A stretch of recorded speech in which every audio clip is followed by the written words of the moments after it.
Good morning everyone. उम्मीद करती हूँ सब लोगों ने ट्वीट कर दिया होगा और परिमल सर भी ट्वीट कर रहे थे अभी बैठ के 11 बजे, इसलिए क्लास थोड़ी सी लेट स्टार्ट की ताकि सब लोगों को मौका मिले।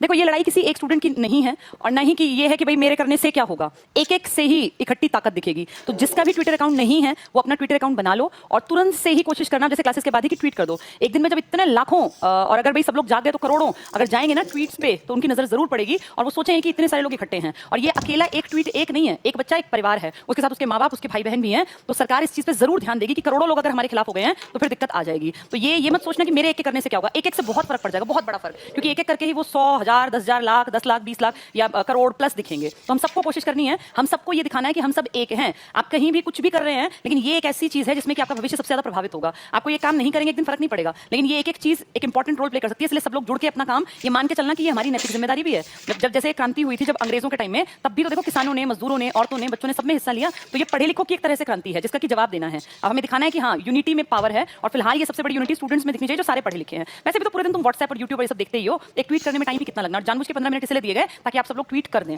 अपने से जुड़े लोगों को, अपने सर्कल में भी सबको कहो, जो भी ट्विटर अकाउंट यूज करता है जिसका बना हुआ है, कि भैया ट्वीट कर दे और वही अपनी सेम बातें सेम जगह पे जाके सबको ट्वीट करना है, उसी को हैशटैग में लेके, ताकि ये दिखे कि इस पर सबसे ज्यादा ट्वीट किए लोगों ने। ट्रेंडिंग कब बनेगा? जब सबसे मैक्सिमम नंबर एक दिन में दिखेंगे तब ट्रेंडिंग में आएगा। चलिए, हम अकबर पढ़ रहे थे कल और अकबर के बारे में हमने बहुत सारी बातें की थी। अकबर जो है ये सब मैंने पढ़ा दिया था आपको, महाराणा प्रताप, राजधानी आगरा, और अकबर ने साउथ में देखो असीरगढ़ बताया था, अंतिम लड़ाई थी 1601 में, बुलंद दरवाजा बता दिया था गुजरात जीतने के उपलक्ष्य में, फतेहपुर सीकरी में धार्मिक परिचर्चाओं के लिए इसने इबादत खाना बनवाया। पहले वहां सिर्फ इस्लाम धर्म के लोग आते थे, लेकिन बाद में इसने 78 में कहा सब धर्मों के लोग आ सकते हैं। फिर इसने कहा मजहर की घोषणा कर दी कि भाई चाहे कुछ भी हो लास्ट डिसीजन मेरा होगा। 82 में इसने अपना एक धर्म चला दिया, तौहीद ए इलाही या दीन इलाही, जिसको मानना ना मानना सबकी जनता की मर्जी पर निर्भर था। यानी ये उतना कट्टर नहीं रहा कि भाई मेरा धर्म चलेगा ही चलेगा, इसने कहा तुम्हारी मर्जी है। ये हमने सब पढ़ लिया था। नए धर्म की स्थापना ये मैं कल पढ़ा चुकी हूँ, ये यहां से रह गया था। दीन इलाही धर्म स्वीकार करने वाला पहला और अंतिम हिंदू बीरबल था। जैसे हिंदू भी अपना धर्म बदल के तौहीद ए इलाही में आ सकते थे, मुस्लिम इस्लाम धर्म को छोड़ के तौहीद ए इलाही में आ जाओ, या क्रिश्चियन जो लोग हैं, ईसाई है, क्योंकि पुर्तगाली आ गए ना, तो पुर्तगालियों के साथ साथ तो ईसाई जनसंख्या भी तो बढ़ेगी। तो इसने कहा कि सब धर्मों का निचोड़ मैंने बना दिया, तौहीद ए इलाही या दीन इलाही। 1582 में ये 40 साल के थे, लेकिन कंपलसरी किसी के लिए नहीं रखा। इनके खुद के नवरत्नों में से सिर्फ 2 आदमी, एक बीरबल और एक फैजी। ये फैजी कौन है? ये अबुल फजल का भाई है। फैजी और अबुल फजल 2 सगे भाई हैं, दोनों को इंटरेस्ट है म्यूजिक में और किताबें लिखने में। तो ये जो फैजी और अबुल फजल है ना, ये दोनों इंपॉर्टेंट हैं। फैजी को उसने अकबर ने अपना राजकवि बनाया कि भाई मुझे पूरे राजपाट में जैसे एक कवि बनाते थे ना, राजकवि का दर्जा दिया। और जो अबुल फजल है उसने अकबर के लिए उसकी लाइफ स्टोरी के ऊपर एक कहानी लिखी, जीवनी लिखी, जैसे अकबरनामा या आईने अकबरी, उसी का उसका पार्ट ही है वो लिखा है। तो 2 सगे भाई हैं, अबुल फजल और फैजी। और ये जो बीरबल है, फैजी और बीरबल, अबुल फजल को छोड़ दो, फैजी और बीरबल ये 2 आदमी हैं नवरत्नों में। 7 ने नहीं माना कि हम भाई राजा का धर्म अपनाएंगे, लेकिन इन दोनों नवरत्नों ने कहा ठीक है हमारे राजा ने किया, तो उनको लगा कि अच्छा धर्म है, वो इसमें आ गए। सिर्फ ये 2, बाकी 7 नहीं आए। तो क्या कह रहे हैं? दीन इलाही धर्म स्वीकार करने वाला पहला और अंतिम हिंदू बीरबल था, पहला और लास्ट हिंदू बीरबल। अकबर का राजकवि फैजी, पेपर में याद आएगा राजकवि कौन था, आधे टिक कर देंगे, अबुल फजल। अबुल फजल ने इसकी कहानी लिखी है, आईने अकबरी, अकबरनामा, लेकिन अबुल फजल का सगा भाई है फैजी, वो राजकवि है, राजकवि अबुल फजल नहीं है। तो राजकवि फैजी और बीरबल ने दीन इलाही धर्म स्वीकार किया। आप ये भी जानते होंगे कि बीरबल अपनी हंसी मजाक के लिए पसंद था, किया जाता था। और बीरबल पहले एक नॉर्मल सा एक महेश दास नाम का ब्राह्मण था, कहीं कहीं लिखा राजा था, कहीं लिखा कि गरीब आदमी था। महेश दास था इनका ओरिजिनल नाम। अपनी बुद्धि के बल पे ये अकबर के फेवरेट बन गए और फिर इतनी ऊपर तक पहुंच गए कि अकबर के नवरत्नों में इनको दर्जा मिला। तो ये बहुत बड़ी बात होती है। इनके अंदर लायकियत थी, ये बहुत हाजिर जवाब थे, ये इंस्टेंट आंसर, बहुत मजाकिया तौर पे बड़ी बड़ी बात कह जाया करते थे। अकबर हमेशा इनको अपने साथ रखा करते थे। तो महेश दास नाम का एक गरीब ब्राह्मण था, कहीं कहीं इक्की दुक्की किताब में लिखा है राजा महेश दास, तो नाम याद रखना महेश दास, वो यही है बीरबल। बीरबल और फैजी ने धर्म स्वीकार किया। फैजी का सगा भाई अबुल फजल, जिसने इसके ऊपर किताब लिखी, खुद क्यों नहीं लिखी? क्योंकि अनपढ़ था। इसके पिताजी बहुत पढ़े लिखे थे, लेकिन वो मर गए थे तुरंत ही ऑन द स्पॉट, वो ऐसी चोट लगी 2 दिन बाद वो एक्सपायर हुए। उनके लिए उनकी बहन गुलबदन बेगम ने लिखी, सौतेली बहन, वो भी अकबर के कहने पे। जो उनके पिताजी थे बाबर, जो सिर्फ 4 साल यहाँ राज करके गए, उन्होंने अपने लिए किताब लिखी थी तुजू की, ये तुर्की भाषा में तुजू के बाबरी, बाद में उसका फारसी में अनुवाद करवाएगा अकबर। अकबर ने ढेर किताबें ट्रांसलेट कराई, खुद अनपढ़ है लेकिन इसको शौक है कि किताबें पढ़ी जानी चाहिए, तो ट्रांसलेशन बड़े पैमाने पर करवाया इसने।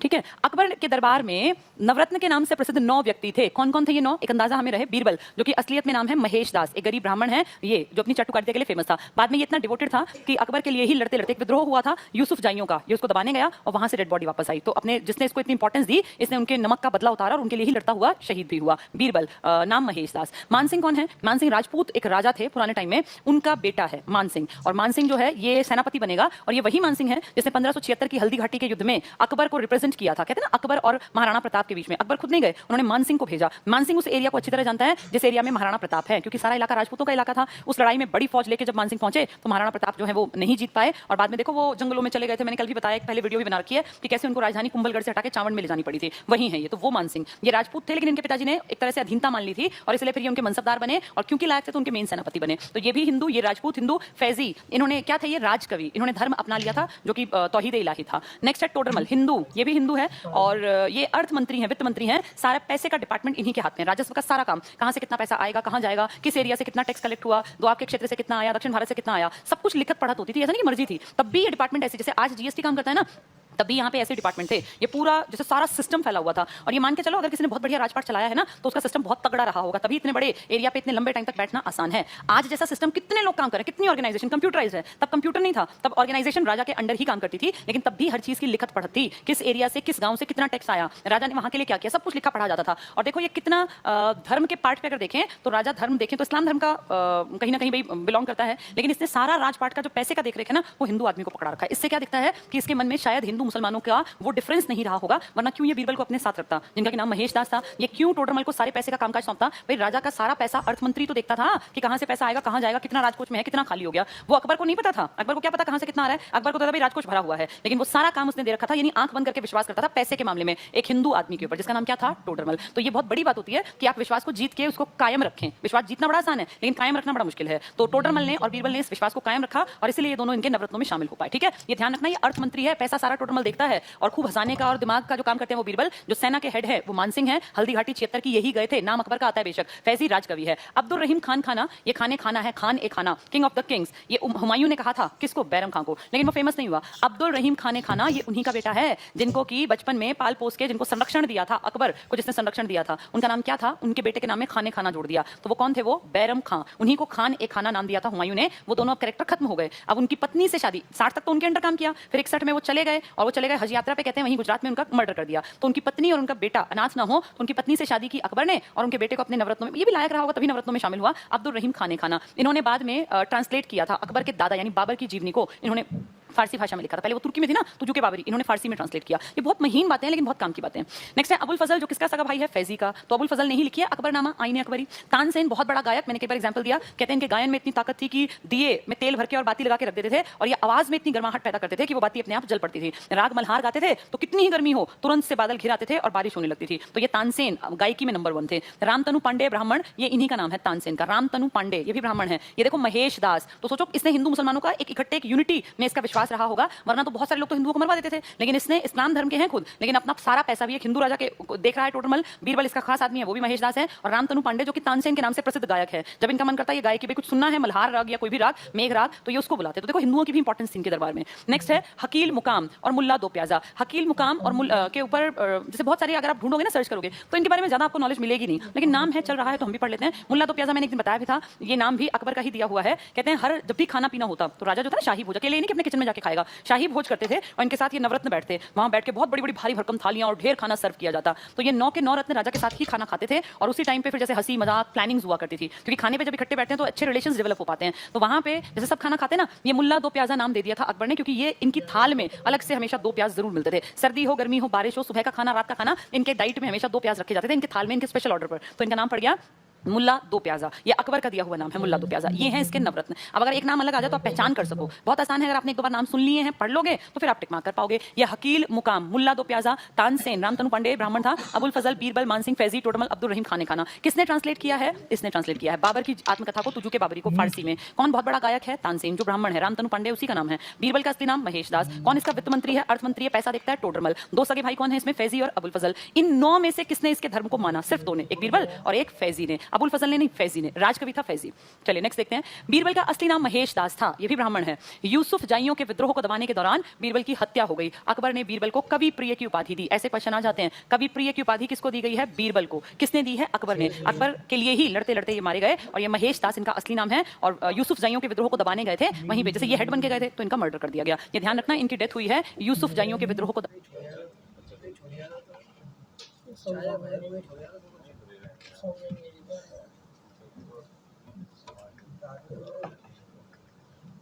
दबाने में। और बीरबल का असली नाम क्या था? महेश दास। ये 1 मार्क्स के क्वेश्चन ऐसे ही बनते हैं, छुटपुट सी बातें इनमें पूछी जाती हैं। ठीक है, चलिए नेक्स्ट करते हैं। इबादत खाने में आमंत्रित धर्माचारी, बहुत काम का है। इबादत खाना क्या था, कहाँ था? जहां अकबर एक तरह से इबादत खाने में ही इन्होंने अपनी समझ का विकास किया था। और मैंने बताया क्योंकि ये अनपढ़ थे, ज्ञान नहीं था, ये कमी इनको अखरती थी, तो इन्होंने ये सोच के कि यार मैं कहीं से सुन के मुझे ज्ञान तो मिले, कोई पढ़े लिखे लोग, समझदार लोग, ज्ञाता जो बहुत स्किल्ड हो अपने धर्म के प्रति, चीजों के प्रति, उनसे मैं सुन के ज्ञान हासिल करूं। तो इन्होंने इबादत खाना बनवाया था फतेहपुर सीकरी में, जो कि देखो फतेह करके आए थे गुजरात, फिर वहां एक बड़ा दरवाजा, बुलंद दरवाजा भी बनाया था, बनवाया बनवाया गया था, तो ये वही इबादत खाना है। 1575 में इबादत खाने में सिर्फ इस्लाम धर्म के लोग आया करते थे, लेकिन 1578 में इन्होंने कहा सबके लिए खोल दो, इसमें हिंदू, मुस्लिम, सिख, ईसाई, मेनली तो हिंदू, मुस्लिम और ईसाई और जरथुष्ट जो विदेशी है, इन सब के ऊपर इन्होंने काम किया। वैसे सबको जानकारी रखते थे क्योंकि इन्हीं के टाइम पर पंजाब भी तो एक इंपॉर्टेंट स्टेट हुआ करता था, प्रांत था। अब देखो कौन कौन बड़े आदमी इनके दरबार में आए।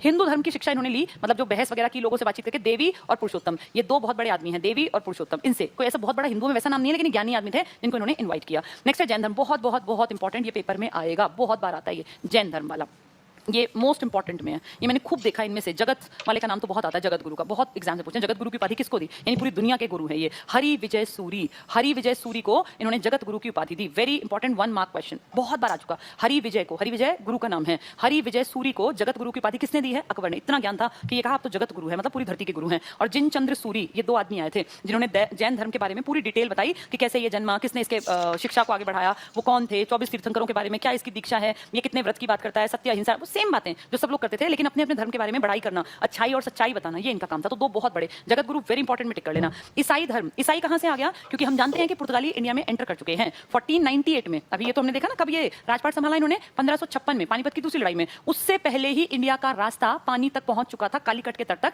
एक पुर्तगाली। ये तो 14 कब की बात है, ये पानी, ये जो नीचे पहुंच गया था ये 1498, और जबकि ये दिल्ली में कब आए हैं, 1556 में, पानीपत की दूसरी लड़ाई। यानी इनसे पहले जड़ें मजबूत कर चुका है पुर्तगाली साउथ इंडिया में। तो पुर्तगाली इंडिया में बस चुके हैं जब तक ये आए हैं 1510 के आसपास। तो उनका बहुत बढ़िया कामकाज था। उसके तो बहुत बाद में ये लोग आए, उन्होंने गोवा वो सब छीन लिया था हमसे। तो आप ये मान के चलो कि साउथ की तरफ इस टाइम में क्रिश्चियन धर्म, जिसको आप ईसाई धर्म भी कहते हैं, जीसस क्राइस्ट की पूजा जिसमें की जाती है, वो फैल चुका था। तो ये अब जो राजा मेन बैठा है वो तो ऊपर बैठा है ना, दिल्ली में, कभी आगरा में, कभी लाहौर, ये मेन थे, या फतेहपुर सीकरी, ये इस बेल्ट में ज्यादा। वैसे ये पूरे भारत के राजा हैं। अभी साउथ में डरते हैं लोग, उनको पता है कि उत्तर भारत में कितनी ताकतवर राजा है कि वो सबको मरवा सकता है, तो वो अकबर से पंगे नहीं लेते। लेकिन वो धीरे धीरे यहाँ ईसाई मिशनरियों को ला रहे हैं, अपने धर्म का प्रचार प्रसार कर रहे हैं, जनता को बता रहे हैं हमारा धर्म बहुत सच्चा है, बहुत नेक है, एक इंसान ही भगवान के रूप में पूजा जाता है, जिसको लोगों ने देखा भी था, वो क्रॉस और इन सबको फेमस कर रहे हैं। तो ऐसे ही ईसाई धर्म की नॉलेज लेने के लिए इन्होंने इबादत खाने में भी बुलाया अकाबीबा और मोन्सेरात, ये 2 है, अकाबीबा और मोन्सेरात। इनसे बातचीत की, तुम्हारा धर्म कैसे अच्छा, क्यों ईसाई धर्म में हम लोग चेंज हो। ऐसे ही पारसी धर्म के लिए इन्होंने दस्तूर मेहरजी राणा को बुलाया। दस्तूर मेहरजी राणा देवी और पुरुषोत्तम थे हिंदू वाले के। जैन का कौन था वो, हरि विजय सूरी, बहुत इंपॉर्टेंट, जगत गुरु। इसके बाद दस्तूर जी राणा, मेहर भी आएगा इनके नाम में, दस्तूर जी राणा भी लिख देते हैं, दस्तूर मेहरजी राणा इनका पूरा नाम। और मोन्सेरात और अकाबीबा, ये तो नाम से दिख रहा है, ईसाई धर्म, क्रिश्चियनिटी। इन सब में से सबसे ज्यादा क्वेश्चन बनते हैं जगत गुरु के ऊपर। फिर भी हमने पढ़ लिए, इनकेस आए तो हमारे मार्क्स ना कटें। ये सब कहां इन्वाइट किए गए हैं, ये इन्वाइट किए गए हैं अकबर के इबादत खाने में। कॉमन सेंस लगाओ, कब के बाद आए होंगे ये, 1578 के बाद। क्यों, क्योंकि 1575 में बेशक इबादत खाना बना था, लेकिन 75 से 78 तो उसमें सिर्फ और सिर्फ इस्लाम धर्म के लोग बैठते थे, उसमें और धर्मों की तो इंपॉर्टेंस ही नहीं थी। 78 में जाके सब धर्मों के लिए खोला, और फिर 79 में, एक साल हो गया ना जब सब कुछ सुन लिया, फिर इसने कहा मजहर, यानी जो डिसीजन मैं लूंगा ना फाइनली वो चलेगा, चाहे हिंदू धर्म कुछ कहे, इस्लाम धर्म कुछ कहे, या ये यहूदी पारसी कुछ कहे, फाइनल डिसीजन मेरा होगा, ठीक है। और उसके ही 3 साल बाद फिर इन्होंने अपना धर्म चलाया था। नेक्स्ट देखो, अबुल फजल, किसका भाई, फैजी का। राजकवि कौन है, फैजी, लेकिन अबुल फजल ने किताब लिखी। अबुल फजल ने आईने अकबरी और अकबरनामा की रचना की। पंचतंत्र का, पंचतंत्र तो हमारी कहानियां थी, पंचतंत्र हमारी तो है, किसने लिखी है, विष्णु शर्मा ने। ये प्राचीन इतिहास में पढ़ के आए थे हम। विष्णु शर्मा की पंचतंत्र का फारसी भाषा में अनुवाद अबुल फजल ने किया। पंचतंत्र में ना हमारी कहानियां थी, बहुत पहले लिखी गई थी वो, देखा अच्छी किताब है, तो अपनी राजकाज की भाषा में ट्रांसलेट कर दो ताकि हमारी जनता पढ़ सके, जो भी फारसी से जुड़े लोग हैं। इसके दादा, अकबर के दादा के टाइम में तुर्की भाषा की इंपॉर्टेंस थी। तुर्की तो थे ये, याद होगा ना वो लंगड़ा आदमी जिसका नाम क्या था, तैमूर। तैमूर ने कैसे यहाँ पे आके 1398 में अटैक किया, दिल्ली को लूटा, और कैसे अब उसके वंशज यहाँ के बड़े बादशाह बनकर राज कर रहे हैं। तो इसने अपने टाइम में फारसी को लोकल लैंग्वेज के रूप में, मतलब राजकाज की भाषा, लोकल तो लोग हिंदी विंदी जो संस्कृत बोलते होंगे, लेकिन इसने अपनी फारसी भाषा में किताबें लिखवाई। किसी भी भाषा को अगर लंबे टाइम तक बचा के रखना है ना, संजोए रखना है, तो जरूरी है कि उसमें लिटरेचर लिखा जाए। लिटरेचर लिखा जाएगा, आदमी मरेंगे, किताबें तो यही रहेंगी ना।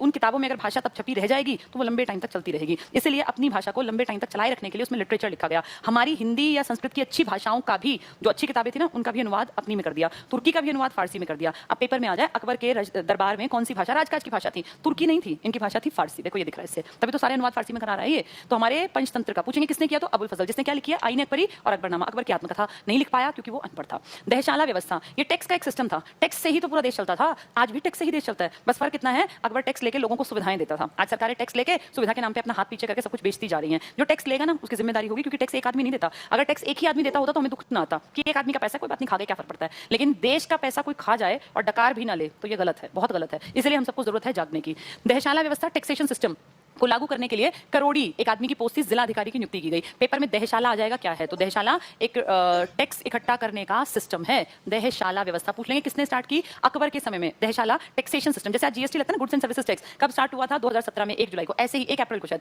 यही व्यवस्था है इस तरह की, दहशाला टैक्सेशन का सिस्टम। अकबर ने शीरी कलम की उपाधि अबू सम्मद को और जरी कलम की उपाधि मोहम्मद हुसैन को दी। ये अबू सम्मद और मोहम्मद हुसैन ये पेंटर्स हैं, पेंटर्स, तो इनको उपाधियां दी गई हैं। इस तरह की, जैसे कोई राइटर है, कोई पेंटर है, तो राजा अपने यहाँ रख के उनको बढ़ावा दिया करते करते थे। नेक्स्ट देखो, अकबर ने महाभारत का फारसी भाषा में रज्जनामा नाम से अनुवाद कराया। सोचो, हमारा संस्कृत में जो लिखा था महाभारत, इसने सुना पहले, वो किसी ने सुनाया कि जी ऐसे ऐसे है, तो इसने कहा इसका ट्रांसलेट कर दो इसको, ताकि अगले लोगों तक पहुंच पाए। तो इसको फारसी भाषा में ट्रांसलेट किया गया और नाम दिया गया रज्जनामा। इसका मतलब होता है युद्धों की किताब, यानी एक ऐसी किताब जिसमें युद्धों का वर्णन हो, क्योंकि ये 18 दिन तक युद्ध चला था ना महाभारत का। सोचो, हमारी महाभारत जो कि इंडिया में फेमस है, हिंदुओं में फेमस है, संस्कृत में लिखी गई है, उसमें गीता का पाठ भी है, इसने वो सारे का सारा ट्रांसलेट कराया फारसी में। तो आप ये कैसे कह सकते हो कि समझदार आदमी नहीं था? हर अच्छी चीज को तो अपने धर्म की तरफ ले जा रहा है। ये नहीं कहना कि मैं ही बेस्ट हूं, इसने कहीं नहीं कहा कि हमारा धर्म सबसे ऊपर। अगर ऐसा होता तो ये जबरदस्ती इस्लाम को थोपता। इसने कहा सब धर्म अच्छे हैं, जो जो अच्छा लगा ना उस सबको ट्रांसलेट करा लिया, इसीलिए अकबर महान कहलाता है। आगे देखो, नाम से अनुवाद कराया, बदायूनी नकीब खान द्वारा करवाया। पंचतंत्र का अनुवाद अभी पीछे पढ़ के आए। पंचतंत्र किसकी है? ये विष्णु शर्मा ने लिखी थी इंडिया में हिंदुओं के लिए। अनुवाद करवाया अबुल फजल ने किया।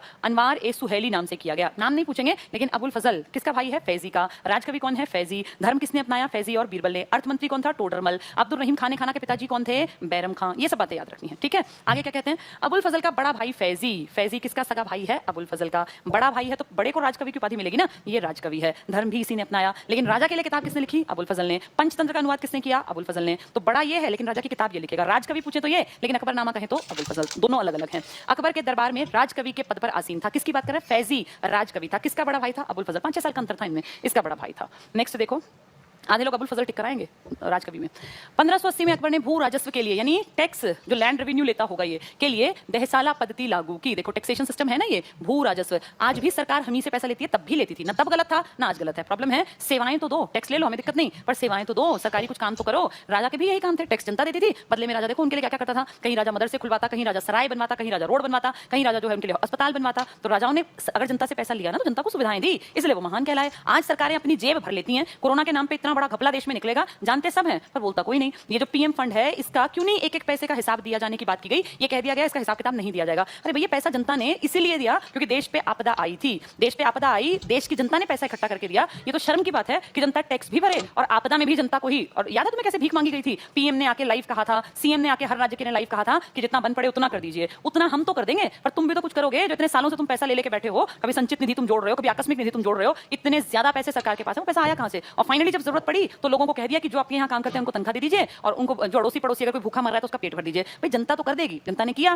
जनता ने जिससे जितना बन पड़ा उतना किया ना। किसी ने 10 रुपए की मदद की, किसी ने 10 लाख की भी की, जिसने जैसा पॉसिबल हुआ उतना किया, लोगों ने करोड़ों की भी की। भाई जिसके पास जितना था सबने दिया। लेकिन उसके बाद क्या हमें ये पता नहीं चलना चाहिए, अगर हमने आईसीएस में 11 लाख रुपए सीएम फंड में दिए तो क्या ये हमें पता नहीं चलना चाहिए कि उन 11 लाख का हमारे पैसों का सरकार ने क्या किया? क्या तुम्हें ये नहीं पता चलना चाहिए वो हमने कहां से दिए पैसे? जो हमने कमाए, हमने किससे कमाए? हमने स्टूडेंट से कमाए। भाई हर आदमी पैसा दूसरे से कमाता है, अपनी जेब से पैसा अपने घर में मशीन थोड़ी रखता है कोई। तुमने कहां से कमाए? तुम्हारे पेरेंट्स ने कहीं काम किया होगा। हर आदमी काम के बदले पैसा कमाता है। तो क्या आम आदमी को यह अधिकार नहीं मिलना चाहिए कि उसका पैसा किस तरह से सरकार ने कहां लगा दिया? ये रिलीफ फंड के नाम पे जो करोड़ों रुपए इकट्ठे हुए, इनकी कोई लिखत पढ़त खर्चा आया गया कुछ तो लिखा होगा। क्यों नहीं उसको पब्लिकली दिखाया जाता कि इतना खर्चा? और अगर दिखाएंगे भी तो उसमें भी घपलेबाजी कर देंगे। यानी इतने बुरी तरह से ढर्रा खराब हो चुका है जिसका कुछ कर नहीं सकते। जब पैसे दान नहीं किए जा रहे थे तो हर जगह कि पैसे जो अमीर लोग हैं उनको पैसे दान करने चाहिए। अब फिर उसके बाद जब खूब सारा दान इकट्ठा हो गया, लोगों ने कहा पता चलना चाहिए क्या किया क्या नहीं किया दान का, तो वहां से अल्टीमेटम आ गया कि सरकार जो है पीएम फंड में जो भी आएगा सीएम फंड में उसको हम पब्लिकली बता नहीं सकते। क्यों नहीं बता सकते? जब जनता से पैसा ले सकते हो तुम तो बता नहीं सकते, लेकिन उनकी मर्जी।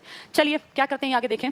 भू राजस्व के लिए दहसाला पत्ती लागू की गई। अब पूछेंगे दहसाला क्या है? टैक्सेशन सिस्टम सीधा टिक करना है। इसमें उसे राजा टोडरमल का, टोडरमल कौन है? अर्थ मंत्री है, वित्त मंत्री है। राजा क्योंकि ये सब राजा, भाई मानसिंह भी तो राजा था, हमने पढ़ा महेश दास के नाम के आगे भी राजा लिखा था। तो ये चुटपुट से एरिया के हेड हुआ करते थे, बाद में ये राजा के नवरत्न बन गए। टोडरमल का साथ मिला जो उसका दीवान था, यानी अर्थ मंत्री था। पेपर में आ जाएगा अकबर का दीवान या अर्थ मंत्री कौन था? राजा टोडरमल। हिंदू राजा को सारा पैसा सौंप रहा है, तू देख मुझे नहीं पता, राजा को पता ही नहीं कितना किस साल में कहां से आता है, सब काम देखता है टोडरमल। ये था आंख बंद करके विश्वास करने कि ये आदमी चीट नहीं करेगा। नेक्स्ट देखो, सूफी संत शेख सलीम चिश्ती, बहुत बहुत बहुत इंपॉर्टेंट।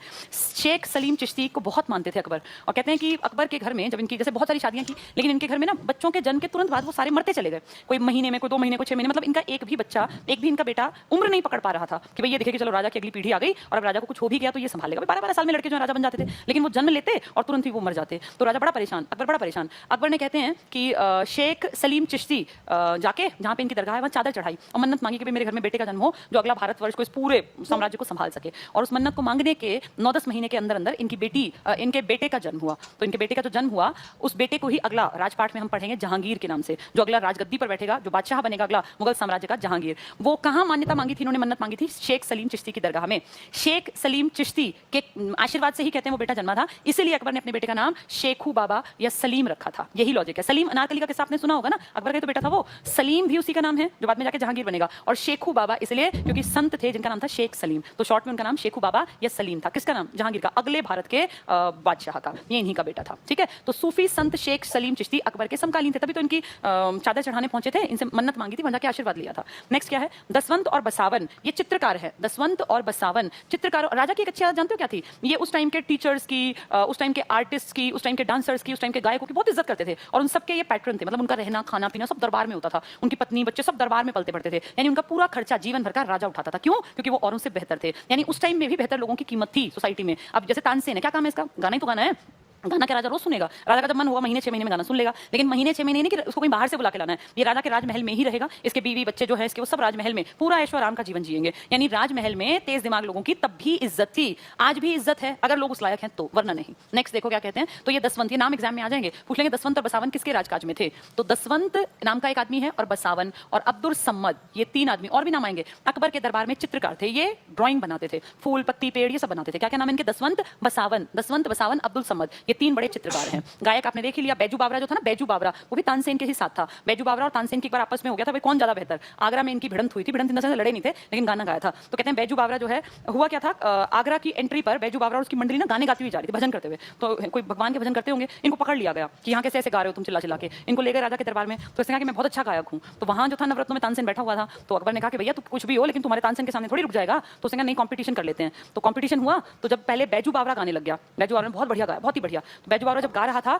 तो एक हिरण आया, कहते हैं जंगलों में से हिरण निकल आए, हिरणों के झुंड, इतना मीठा गाया। एक हिरण आके और बैजू बावरा के बिल्कुल पास खड़ा हो गया, बिल्कुल पास। वो गाता रहा, उसकी आंख खुली, गाते गाते देखा हिरण भी मंत्रमुग्ध होकर सुन रहा है। उसने एक तिलक हिरण के माथे पे लगाया, एक माला पहना दी, और फिर जैसे ही वो राग खत्म किया उसने गाते गाते बैजू बावरा ने, तो हिरण एकदम से मतलब मोहित था, वो सम्मोहित था, हिप्नोटाइज था गाने से, एकदम से ऐसे देखकर भाग गया।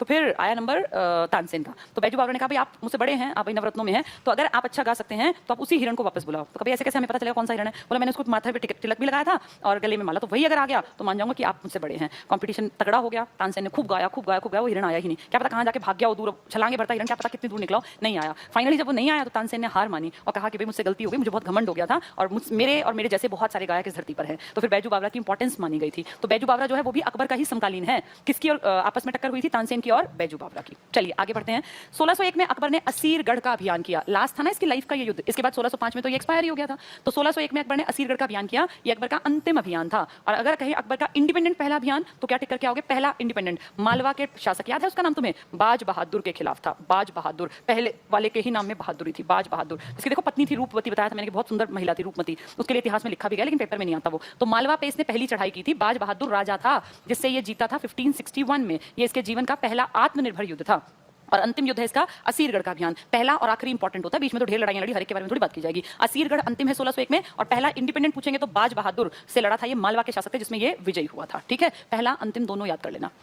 नेक्स्ट देखें, दसवंत बसावन अब्दुल सम्मद, ये क्या थे? इसके चित्रकार थे। नेक्स्ट देखो, मुगल साम्राज्य में मनसबदारी की प्रथा। मनसबदारी, मनसब क्या होता है? मनसबदार ना एक रैंक पर बैठे हुए आदमी थे। मनसबदार से ये दिखता था कि आपका रैंक क्या है। जैसे किसी को 10 का मनसब दे दिया, किसी को 50 का, 10,000 का मनसब भी था। तो ये मनसबदारी बेसिकली एक टैक्स इकट्ठा करके देने वाले और एक तरह से राजा के हेल्पर मान लीजिए, बड़े स्तर के। मनसबदारी की प्रथा अकबर ने प्रारंभ की थी। अकबर की मृत्यु 1605 में हुई। एग्जाम में आ जाएगा मनसबदारी प्रथा किसके काल की देन है? दहशाला व्यवस्था किसके काल में? तो दहशाला टैक्सेशन सिस्टम है। मनसबदार एक पोस्ट हुआ करती थी, भाई मनसब कितने का मनसब तुम्हारे पास है, जो उसका मालिक होता था मनसबदार कहलाता। कोई 500 का मनसबदार था, कोई 10,000 का मनसबदार था, अलग अलग मनसबदार थे। तो मनसबदार से उसकी ये मान लीजिए सोसाइटी में कहां स्टैंड करता है वो, इससे ये पता चलता था मनसबदार। तो मनसबदारी एक प्रथा थी। अकबर के मकबरे का निर्माण, अब अकबर है, इसके खुद का मकबरा फतेहपुर सीकरी बसाया था ना इसने, उसी के पास मैंने बताया था सिकंदरा। और देखो कल पूरी कहानी बताई थी कि बाहर पूरा उसमें सोना था, दीवारों में नीचे इतना भूसा और वो कोयला वोला भर के इतना तेज टेम्परेचर किया गया कि ऊपर से वो टॉम में से पिघल पिघल के लोहा ये सोना नीचे आ गया। जब आग बुझी तो वो सोना राख को हटा के टाइट टाइट जो निकला वो सोना था। उसके अंदर वो तहखाने से में सीढ़ियां उतरती हैं, फील होता है कि नीचे जा रहे हैं। और अंदर जाके आप देखें तो एक सीलन भरा टाइप का कमरा आपको मिलता है, जिसमें कि देश का इतना बड़ा बादशाह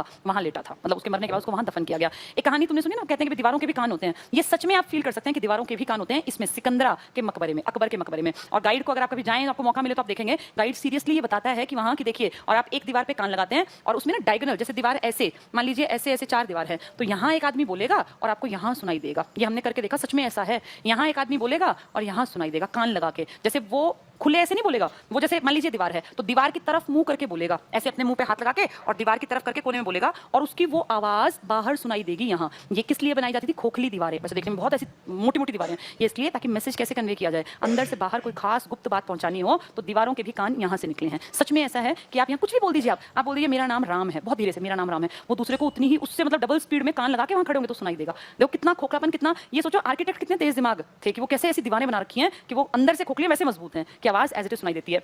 यहाँ की आवाज यहाँ नहीं आएगी, ये डायगोनल इस शेप में आवाज चलेगी, और मैंने सुन रखी है इसलिए तुम्हें बता रही हूँ, ठीक है। तो अकबर के मकबरे का निर्माण जहांगीर ने अपने पिताजी के लिए करवाया। आगरा के निकट एक सिकंदरा पड़ता है, यहाँ कराया। अकबर का मकबरा सिकंदरा में है। सिकंदरा फतेहपुर सीकरी के बिल्कुल पास है, कुछ किलोमीटर का ही अंतर है। ये तीनों शहर इकट्ठे हैं, सिकंदरा भी वही है, फतेहपुर सीकरी भी वही है और आगरा भी वही है। आगरा सिकंदर शाह सूरी ने बसाया था 1504 में, उसने 1506 में राजधानी बनाई, फिर लेटर स्टेज में भी राजधानी आगरा को ही रखा गया। अकबर ने नया शहर बसाया फतेहपुर सीकरी, फिर इसने राजधानी वहां चेंज की। फिर मरने से कुछ साल पहले 1585 20 साल पहले इसने राजधानी लाहौर में चेंज की। तो इसने राजधानियां भी चेंज की हैं अकबर ने, ठीक है। नेक्स्ट पे देखते हैं, तो इसका मकबरा याद रखना कि सिकंदरा में है। अकबर के महत्वपूर्ण कार्य पढ़ ले, इसके साल भी पेपर में पूछ सकते हैं, ये यहाँ से स्टार्ट है। ये दास प्रथा का अंत कर दिया, याद है पहले कितने कितने एक आदमी के तो 1,80,000 दास थे। कौन था वो? फिरोज शाह तुगलक। देखो जिसने वो टोपरा से अंबाला और इसे मेरठ से लोहा स्तंभ मंगवाए, 1200 बाग लगवाए थे, याद होगा ना, 300 शहर बसवाए थे, सराय अस्पताल नहीं क्या क्या बनवाया था, तो उसने कितने दास रखे। अब इसको देखो जरा, इसने दास प्रथा का अंत कर दिया 1562 में। 60 तक तो ये किसके संरक्षण में था?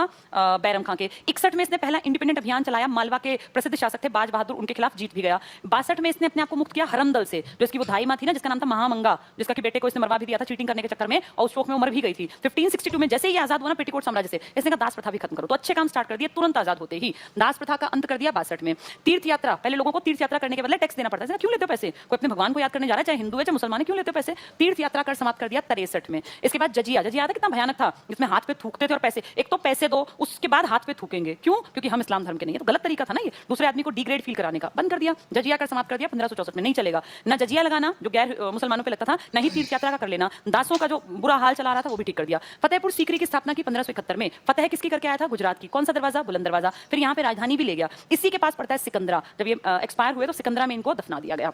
मजहर क्या था? सारे धर्मों की अच्छाइयां, लेकिन फाइनल डिसीजन मेरा।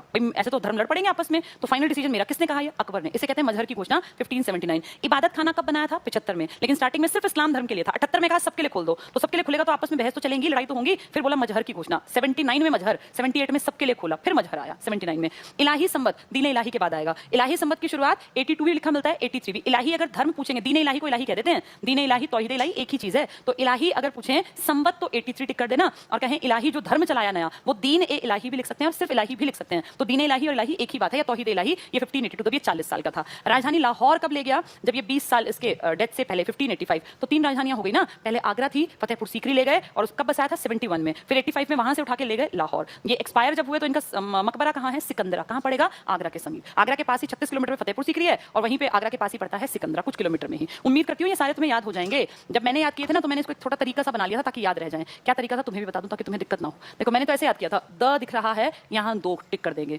यहाँ ती दिख रहा है, यहाँ 3 ढूंढ लेंगे। इसके बाद जजिया जो अगला है, तीर्थ के बाद वो जजिया ही आएगा 64 में। फतेह, ये तो बाकी मुझे तो अपने आप याद हो गए थे, 2-4 बार पढ़े थे कि भाई सब धर्मों के लिए। 75 में अपने लिए बनाया था, फिर 78 में सबके लिए, तो लड़ाई झगड़े हुए। 79 में कहा मजहर, फिर उसके 3 साल बाद इलाही संबत स्टार्ट, इलाही धर्म चला दिया। अगले साल इलाही संबत चला दिया। 85 में उठा के राजधानी ले गए लाहौर। ये 2-3 है जो परेशान करते हैं, दास द तो 62, तीर्थ 3 तो 63, फिर जजिया 64 में, फिर 71 में फतेहपुर सीकरी, और 71 के बाद फिर इन्होंने 75 में सिर्फ इस्लाम के लिए, 78 में सबके लिए, 79 में मजहर, 82 में दीन इलाही, 83 में इलाही संबत, 85 में राजधानी परिवर्तन।